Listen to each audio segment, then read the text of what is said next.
বুদ্ধিয়ক বাপেক। বহু সময়ৰ কথা। গাঁওখনৰ নাম আছিল মধুপুৰ। তাতে খগেন আৰু মাজনী নামৰ এহাল পতি পত্নীয়ে বাস কৰিছিল। তেওঁলোকৰ এজন ল'ৰা আৰু এজনী ছোৱালী আছিল। ল'ৰাজন বহুত দুষ্ট আৰু অকৰা আছিল।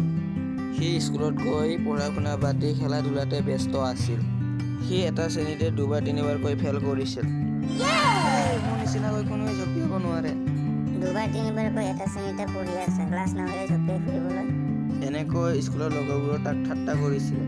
তাৰ পিছতো কিন্তু সি পঢ়া শুনাত গুৰুত্ব দিয়া নাছিল আৰু আগৰ দৰে পঢ়া শুনা বাদ দি খেলা ধূলা কৰি ফুৰিছিল।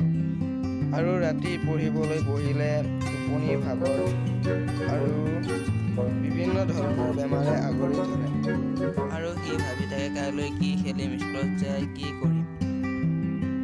বাৰে বাৰে পৰীক্ষাৰ বহীত কণী পৰাৰ পিছত এদিনাখন প্ৰধান শিক্ষক তাৰ ঘৰলৈ আহে আৰু আইতাকক ক'লে, আপোনাৰ নাতিনীয়ে ঘৰত পঢ়া শুনা নকৰে নেকি? বাৰে বাৰে পৰীক্ষাত শূন্য পাই থাকিছে। যোৱা 2 বছৰৰ পৰা এটা শ্ৰেণীতে আছে। মই ঘৰত থাকিলে ইয়াক পঢ়িবলৈ দিয়ে, কিন্তু সি মোৰ কথা গুৰুত্বই নিদিয়ে। তাক মাক দেউতাকে মূৰত উঠাই থৈছে। প্ৰধান শিক্ষকে যিবোৰ কথা কৈছিল সকলোবোৰ কথা আহি আইতাকে সকলোবোৰ কথা মাকক বিৱৰি ক'লে। মা মোক কিয় ততাতৈয়াকৈ মাতিছিলে, কিবা কথা আছিল নেকি? আজি তোমাৰ পুতেৰে প্ৰধান শিক্ষক আহিছিল। তোমাৰ পুতেৰে স্কুলত যি যি কৰে সকলোবোৰ মহাভাৰতৰ কাহিনী মোক কৈ থৈ গৈছে। এতিয়া মই তোমাক ক'বলৈ আহিছোঁ। শুনা, মই সদায় ইয়াক পঢ়াৰ কথা কওঁ, কিন্তু সি মোৰ কথা গুৰুত্ব নিদিয়ে। এতিয়া মই কি কৰিম আপুনি কওকচোন। তাৰ দেউতাকে কথাবোৰ গম পায় নে নাপায়? তাৰ দেউতাকে দিনৰ দিনটো কামত ব্যস্ত থাকে। গধূলি আহিলে মই ক'বলৈ সময়ে নাপাওঁ। আৰু গম পালেনো কি কৰিব? তেওঁৰ কথাই নুশুনে। তোমালোকে তাক মূৰত উঠাই থৈছা আৰু তোমালোকে তাক মূৰৰ পৰা নুমাব লাগিব। তাৰ দেউতাক আহিলে কথাবোৰ ক'বা, মই এতিয়াই যাওঁ। এনেদৰে আইতাকে মাকক কথাবোৰ ক'লে। হেৰা, শুনিছেনে? আজি বাবুৰ প্ৰধান শিক্ষক ঘৰলৈ আহিছিল। হয় নেকি? আহি তেওঁ বাবুৰ বিষয়ে কি ক'লে? কিনো ক'ব, ইয়াৰ শিক্ষকে আহি কৈছে যে সি পঢ়া শুনাত বহুত কেঁচা। এটা শ্ৰেণীতে 2 বছৰৰ পৰা পঢ়ি আছে। সেইটো কথা আপুনি গম পায়নে?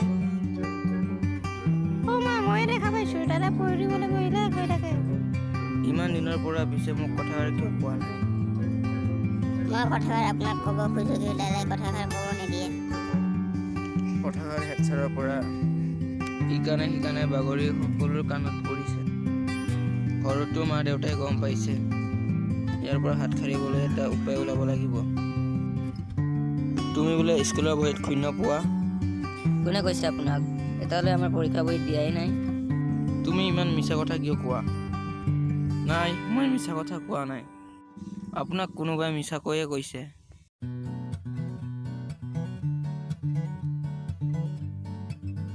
হ'বও পাৰে মিছলীয়া। হেৰা, শুনিছনে? কথাটো বৰ চিন্তনীয়। মই তাৰ কথাই চিন্তা কৰি আছিলোঁ। সি আজিকালি ফাঁকি দিব শিকিছে। কি যে হ'ব, মোৰ ভাবি ভয়ে লাগিছে।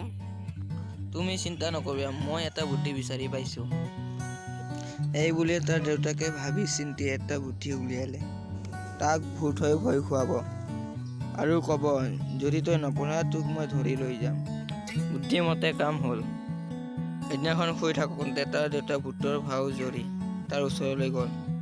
তুমি পঢ়িবা নে নপঢ়া? হ হ হ হ। মই পঢ়িম, আজিৰ পৰা পঢ়িম। সেইদিনাৰ পৰা সি ভালকৈ পঢ়িবলৈ ধৰিলে। হেৰা, শুনিছনে?